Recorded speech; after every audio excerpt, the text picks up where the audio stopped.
నమస్కారం. City cable news కి స్వాగతం. ముందుగా ముఖ్యాంశాలు.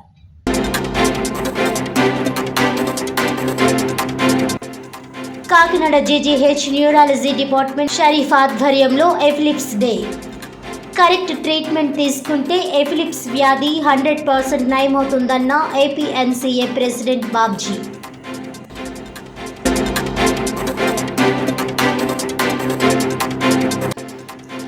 AP Anganwadi workers and helpers union ఆధ్వర్యంలో కాకినాడ కలెక్టరేట్ వద్ద ధర్నా.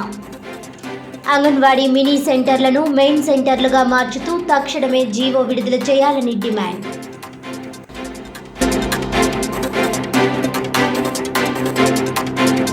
కేంద్ర ప్రభుత్వ కార్పొరేట్ అనుకూల విధానాలను వ్యతిరేకిస్తూ 13 కేంద్ర కార్మిక సంఘాలు 500 రైతు సంఘాలు సంయుక్తంగా నవంబర్ 26న దేశవ్యాప్త ధర్నాకు పిలుపు. కేంద్ర రాష్ట్ర ప్రభుత్వ సంస్థల్లో ఖాళీగా ఉన్న 18 లక్షల పోస్టులు తక్షణం భర్తీ చేయాలని డిమాండ్.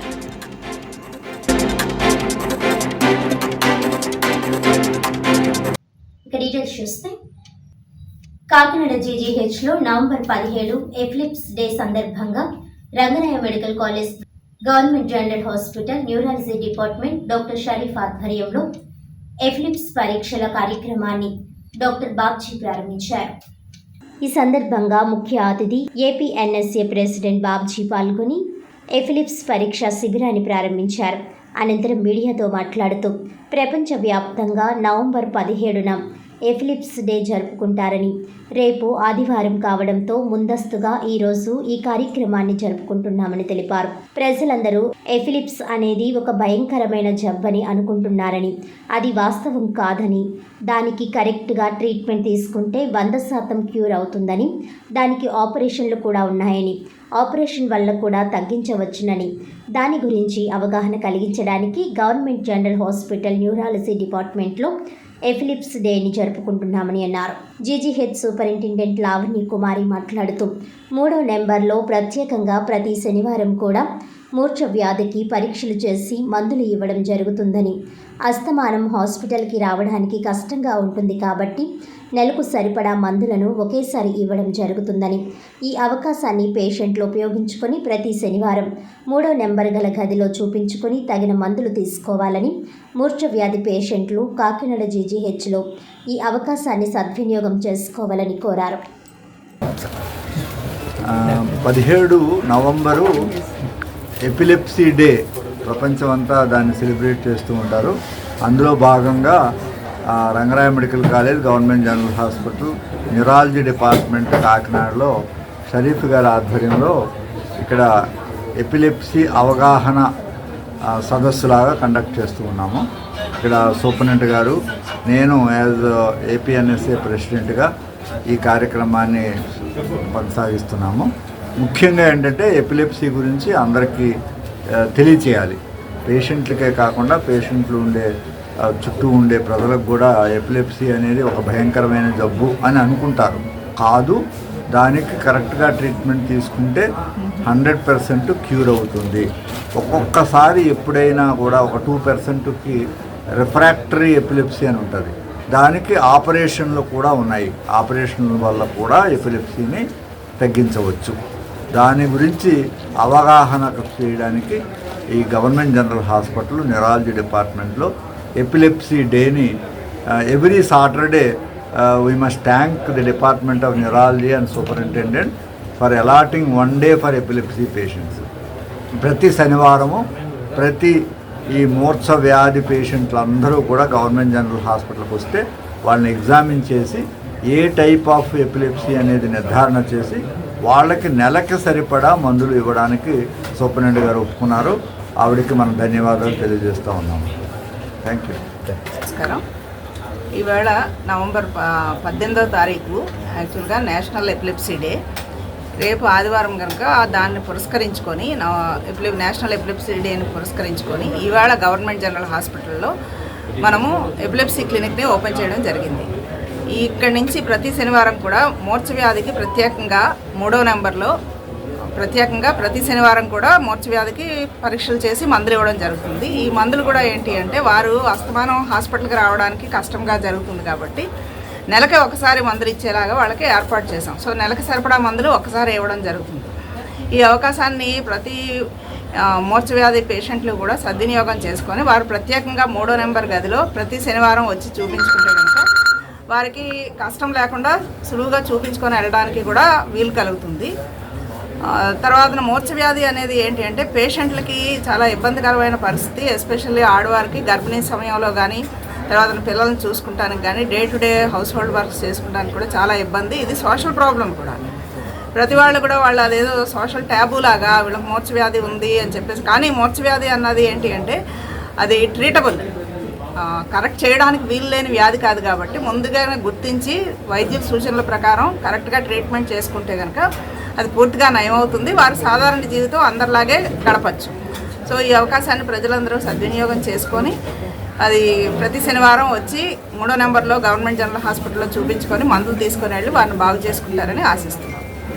జగంపేట మండలం సీతానగరం గ్రామంలో శ్రీ సుబ్రహ్మణ్యేశ్వర స్వామివారి విగ్రహ ప్రతిష్టాపన గ్రామస్తుల ఆధ్వర్యంలో ఆదివారం నిర్వహించనున్నారు.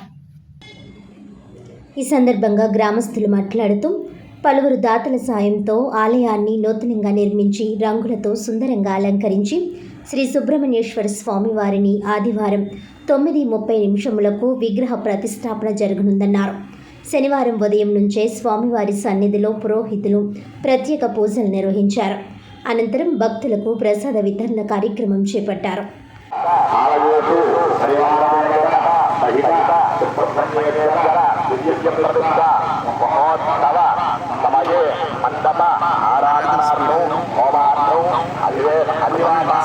చక్కగా పూజ చేసి ఒక చెంబులో గాని ఏదైనా పాత్రలో గాని వేసి, ఇప్పుడు మజ్జిగ చిరుగుతాం కదా అట్లా చిరుగుతారు అన్నమాట దాన్ని దర్భతోటి. ఇప్పుడు పూర్వం క్షీరసాగర మదనం అంటే పర్వతం వేసి దేవతలు దానవులు విష్ణుమూర్తి గారు ఆధారమై ఉంటే ఏ అవతారం ఇస్తారని ఆధారం కోసం వచ్చిన హాలాహలాన్ని ఈశ్వరుడు సేవించాడు. హరిహరులు ఇద్దరు కూడా అక్కడ సంరక్షించారు. తర్వాత ముందుగా కామధేనువు వచ్చేసి గండేపల్లి మండలం సోరంపాలెం ఆదిత్య విద్యా ప్రాంగణంలో జరుగుతున్న శ్రీ సహస్ర చండీ యాగం 200కు పైగా పృచ్ఛకుల వేదోక్త మంత్రాల నడుమ దిగ్విజయంగా ముగిసింది. ఈ సందర్భంగా ఆదిత్య యాజమాన్యం డాక్టర్ నల్లిమిల్లి శేషారెడ్డి, శ్రీమతి లక్ష్మీరాజ్యం దంపతులు, డాక్టర్ సతీష్ రెడ్డి, శ్రీమతి శృతి రెడ్డి దంపతులు, కృష్ణ దీపక్ రెడ్డి, సుగుణారెడ్డి దంపతులు, చైతన్య గ్రూప్ అధినేతలు చింతా వెంకటరెడ్డి, బాబుల్ రెడ్డి దంపతులు, జిల్లా అటవీ శాఖ అధికారి రవీంద్ర దంపతులు, ఆదిత్య యాజమాన్య కుటుంబ సభ్యులతో పాటు మిత్రులు, ఆదిత్య సిబ్బంది పాల్గొన్నారు. చివరి రోజు యాగం అనంతరం పూర్ణాహుతి కార్యక్రమం నిర్వహించారు. అనంతరం అన్నప్రసాద వితరణ పెద్ద ఎత్తున చేపట్టగా ఆదిత్య సిబ్బంది, బంధువులు సుమారు 4,000 మంది పాల్గొని ప్రసాదం స్వీకరించారు. ఈ సందర్భంగా ఆదిత్య అధినేత డాక్టర్ నల్లిమిల్లి శేషారెడ్డి మీడియాతో మాట్లాడుతూ విద్యార్థిలో విశ్వాసం పెంపొందించడానికి, ప్రతి విద్యార్థి తన లక్ష్యాన్ని చేరుకోవడానికి ఆత్మవిశ్వాసం ఎంతో అవసరమని అన్నారు. అందుకు విద్యార్థులకు 2 మార్గాలలో వారిలో సెల్ఫ్ కాన్ఫిడెన్స్ను తీసుకురావడం జరుగుతుందన్నారు. అందులో ఒకటి ప్రముఖులచే వ్యక్తిగత వికాస తరగతులు ఇప్పించడం, రెండవది దైవభక్తిని పెంపొందించడం. ఆదిత్య మొదటి నుండి ప్రతి నెల నిష్ణాతులైన అనుభవజ్ఞులైన వ్యక్తులను తీసుకువచ్చి తరగతులను, సదస్సులను జరిపించుట, అలాగే క్యాంపస్ నందు జ్ఞాన సరస్వతి అమ్మవారి, షిరిడి సాయి, చర్చు, మసీదులను ఏర్పాటు చేసి విద్యార్థులకు ఆధ్యాత్మిక భావాన్ని అందించి దైవం మీకు తోడుగా ఉంటుందని చెప్పడం జరుగుతుందన్నారు. మన హిందూ సాంప్రదాయం ప్రకారం చండీ యాగం అనేది అతి పవిత్రమైనది. గత సంవత్సరం శ్రీ శతచండీ యాగం జరిపించడం అమ్మ కృపతో ఆదిత్య విశ్వవిద్యాలయంగా అభివృద్ధి చెందడం జరిగింది. మరలా ఆదిత్య విద్యా సంస్థల vice chairman doctor Satish Reddy విద్యార్థుల అభివృద్ధి కోసం, సమస్త మానవాళి శ్రేయస్సు కోసం ఈ శ్రీ సహస్ర చండీ యాగం చేయడం జరిగిందని, ఈ కార్యక్రమంలో ఆదిత్య కుటుంబ సభ్యులు, సిబ్బంది, బంధుమిత్రులు పాల్గొనడం జరిగిందని, సాయంత్రం శివపార్వతుల కళ్యాణ మహోత్సవం జరుగుతుందని ఆదిత్య విద్యా సంస్థల చైర్మన్ డాక్టర్ నల్లిమిల్లి శేషారెడ్డి తెలిపారు.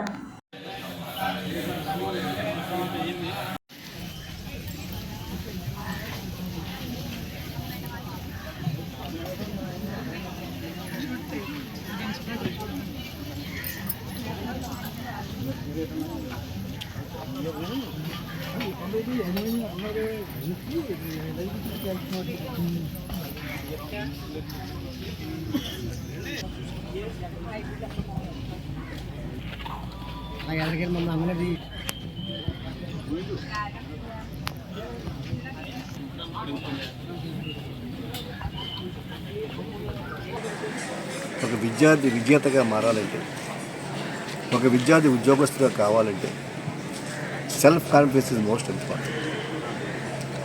అటువంటి సెల్ఫ్ కాన్ఫిడెన్స్ కోసం 2 రకాల విషయాలు ఉంటాయి. ఒకటి మోటివేషనల్ క్లాసెస్, కనీసం నెలకోసారి ఒక మోటివేషన్ ఎక్స్పర్ట్స్ని పిలిపించి వాళ్ళ చేత మోటివేషన్ క్లాస్. రెండోది, ఒక కాన్ఫిడెన్షియల్ లెవెల్స్ పెంచాలంటే దైవశక్తి చాలా ఇంపార్టెంట్. దేవుడి యొక్క ఆ సపోర్ట్ ఉంది, ఆ ఆశీస్సులు ఉన్నాయి అని అనుకున్నప్పుడు విద్యార్థికి సెల్ఫ్ కాన్ఫిడెన్స్ కలుగుతుంది. సో అదే ఉద్దేశంతో చాలా కాలం క్రితమే ప్రాంగణంలో దైవశక్తి ఒక సపోర్ట్ ఇవ్వటం కోసం ఒక పక్కన సరస్వతి దేవి దేవాలయం, రెండో పక్కన చర్చి, మూడో పక్కన మాస్క్, నాలుగో పక్కన షిరిడి సాయి దేవాలయం కట్టడం జరిగింది. కేవలం దేవాలయాలు నిర్మించటమే కాదు, దేవాలయంలో 4 దేవాలయాలకి 4 పూజారులు పెట్టడం జరిగింది. ఫీస్టు, ఇమామి, అలాగే పూజారి. ఈ 4 పూజారులు కూడా ఏదో గంట చెప్పి వెళ్ళిపోవటం కాకుండా ఇక్కడే వాళ్ళకి రెసిడెన్స్ కూడా ఇచ్చి అక్కడ అత్యున్నతమైన సమయాన్ని వాళ్ళు గడపడానికి ఉదయం 8 గంటల నుంచి వారు మనం శతచండీ యాగం చేయడం జరిగింది. శతచండీ యాగం అంటే మీ అందరికీ తెలుసు. ఈ యొక్క హిందూ సాంప్రదాయంలో చండీ యాగం అనేది అతి పవిత్రమైన గొప్పదైన కార్యక్రమం. చండీ యాగం తలపెట్టిన వ్యక్తి ఏదైనా సాధించగలనే నమ్మకం మన హిందూ పురాణాలు మైథాలజీ చెప్తుంది. సో ఆ విధంగా శతచండీ యాగం లాస్ట్ టైం మేము చేయడం జరిగింది. సో ఆ యొక్క దేవత దయ వల్ల మనకి యూనివర్సిటీ కూడా మార్చడం జరిగింది. అదే ఇన్స్పిరేషన్గా తీసుకొని మన వైస్ చైర్మన్ సతీష్ రెడ్డి గారు సో ఇప్పుడు సహస్ర చండీ యాగం చేపట్టడం జరిగింది. ఈ సహస్ర చండీ యాగంలో కూడా చాలామంది భక్తులకు, ముఖ్యంగా మా యొక్క సంస్థల్లో పనిచేసే స్టాఫ్కు, ప్రిన్సిపల్స్కు అందరూ కూడా ఈ చండీ యాగంలో పాల్గొనే అవకాశం ఇవ్వడం జరిగింది. అలాగే ప్రతి విద్యార్థిలోనూ కూడా ఒక భక్తి భావం, ఒక ఆధ్యాత్మిక భావం ఇవ్వడం కోసం మా ప్రయత్నం చేస్తున్నాము. విద్యతో పాటు ఆధ్యాత్మిక భావం కలగాలని, అలాగే పాజిటివ్ వైబ్రేషన్స్ రావాలని ఈ కార్యక్రమం యొక్క ముఖ్య ఉద్దేశం. ఈ కార్యక్రమాన్ని సహకరించినటువంటి ముఖ్యంగా ఋత్వికులకు అందరికీ సుమారు 250 మంది ఋత్వికులు ఇక్కడ 5 రోజుల నుంచి ఈ యొక్క ప్రోగ్రామ్ని కండక్ట్ చేస్తున్నారు. వారందరికీ కూడా నేను శిరస్సు ఉంచి నమస్కరిస్తున్నాను.